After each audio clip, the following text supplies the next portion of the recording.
እሺ ጂሙ ጥሩ ነው ለጤና ምናምን ግን እንደ ሰው ተፈጥራችሁ እንደ አህያ የምትፈጉት ለምንድን ነው? እኔን ነው ተላላለኩኝ ሰው ሲሄድ ካልፈራኝ ድረስ ለምንድን ነው አፈር ከደም የምትበሉት? ቀለቡንስ ትችሉታላችሁ ወይ?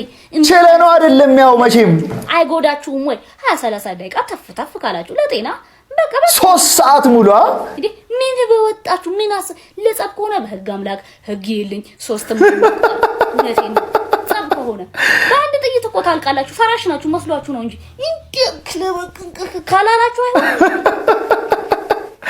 እኔ አሁን ማለት የምፈልገው ብረት መንገፋው በቃ ሌላን ሰው ለመማታት ይመስላል። ብዙ ጊዜ በጣም ስህተት ነው። ስፖርት በራሱ ፓሽን ነው። በቃ አሁን የሆነ ሰው ቲክቶክ እያየ ስክሮል ያደረገ ይዝናናል፣ ከሰው ጋር እየተጫወተ ሊዝናና ይችላል።